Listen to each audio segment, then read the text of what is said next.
You see the former president of the United States facing 91 felony charges. You see certain people targeted, others given a pass. And my next guest knows a thing or two about that. Pedro Israel Orta has written this book, The Broken Whistle, A Deep State Run Amok. And this book is now available. Pedro, nice to see you. Nice to have you here. Thank you so much, Steve. Pleasure to be here. So do tell me about this book and why you came to write it. You say the whistleblower system.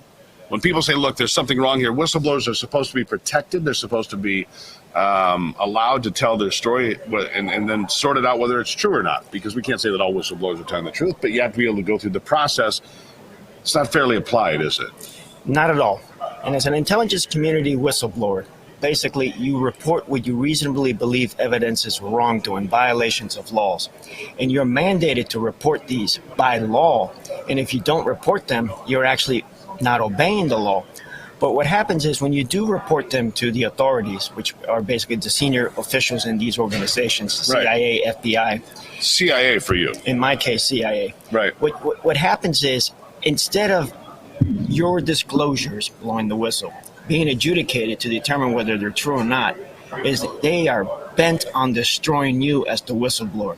It's like the whole system comes down on you. You make the senior management look bad. Yeah, you do. Right. You make them look bad, so they don't want to give you credit necessarily. What did you blow a whistle on? Let's give a little background here so we understand where you're coming from. I was in a war zone base. We were there to fight a war in Afghanistan. And I was a deputy chief of base. I knew what the mission was. I had been in training seminars, very explicit orders from the senior levels officials. Moreover, I had served in Iraq before, in Afghanistan, and other war zones. I got to Afghanistan with 6 years of war zone experiences. And here I am working for a chief of base, turning the base into a social club on steroids, creating a hostile work environment, endangering our lives going out for food and yoga classes. Really? Yeah, seriously. So it was a social club. It was a social club, and the military was asking us, hey, can you please meet with us? And it's like, sir, I'm sorry, we've been real busy. I couldn't tell them the reason why. So basically, when I reported these things... And who did you report these things to? To our chief back in Kabul. Right. Which is the senior chain of command. Right. I reported to the chief of base. The chief of base reported to this chief in Kabul. A lot of fooling around going on, a lot of nonsense, a lot of drinking, carousing, yoga, whatever, right? Whatever. But the point is, so for intelligence community whistleblowers, and I write about others in this book, John Kiriakou, a couple other names that are not unknown, but we reported wrongdoing, and the system comes against us. They actually used every technique they can use, bureaucratic bullying, to kick me out with false charges. They even put surveillance on me. For that matter, they put a be on the lookout list where they denied me entry to a building. So I got kicked out and fired in a kangaroo court. And how long did that take? From the time that you said, look, we've got an issue here, we're not doing the job that we're supposed to be doing, we're violating our oath of office, if you will, until the time you were railroaded out, how long? It was 2.5, 3 year process by the time I was forced out. But it was a long process because I literally ran away from the CIA and took shelter in the Office of Inspector General for the Intelligence Community, which at that time in that office... And what year was this? This started? The first issue, Afghanistan, 2015. Gotcha. And I went over to the Inspector General from 2015 to 2017. And I learned a lot about what is not whistleblowing in the intelligence community, what are the protections, what are the processes to adjudicate reprisals, because we worked on an evaluation to look at these procedures, and we determined that it was broken. And I used the Intelligence Community Whistleblower Protection Act, and it failed for me repeatedly. They refused to process this. But then we fast forward to 2019, and all of a sudden you have this so-called Ukraine whistleblower with a telephone call going after Trump. Right. And immediately this whistleblower process is working.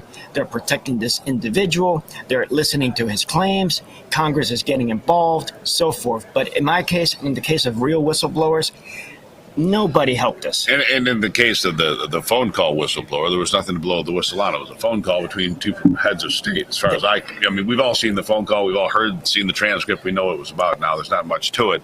But they went ahead and impeached him on that. But in your experience, and you've researched other whistleblowers, how they've been treated. The person that blew the whistle on the phone call is the exception, not the rule. Exception. More people get treated like you do. is what your allegation is. Basically, don't you dare report our dirty laundry, because we don't have any. And if you do, we'll throw you away like yesterday's trash. But go ahead, report something on Trump, and all of a sudden it's valid, and we'll push forward with it. But like you said, it was not. The Department of Justice Office of Legal Counsel ruled that it was not within the Director of National Intelligence Authorities, and it was not an intelligence community whistleblower protection disclosure. You're not indicting, the entire CIA. You're just indicting some of the processes and the people in charge, is what I'm hearing here. You tell me. You do have a lot of good officers in the CIA, undoubtedly. I work with many of them. But then what happens is when you start getting up at a higher level, I was working at that time for Brennan, clearly a shady figure. We know what Brennan did. I mean, he may have had his fingers mixed into this Russia hoax and may have even started it. So there is no doubt in my mind that Brennan came out after whistleblowers because he personally ordered the prosecution of one whistleblower, John Kiriakou, who in prior years the Department of Justice had investigated and determined that he had committed no crime. Right. So he literally ordered the FBI to cook up something to charge this gentleman with. What do you think of John Brennan?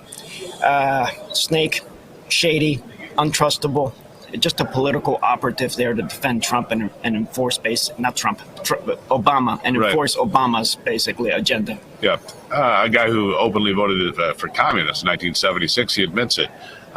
John Brennan, also one of the people, the 51 people that said that, the laptop was Russian disinformation.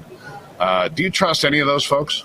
In the CIA. Is there anybody? There must be somebody there that's worth. I mean, at the CIA, yes. Once you start getting down the chain of command, what happens is the further up you go up in the chain of command, you have to be like them to remain and move even further up into what's called the senior intelligence service.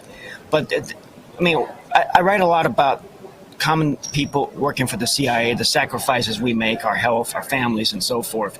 And I had some managers that were just outstanding, who stood up and defended me at times. But then you have those that were more concerned about image.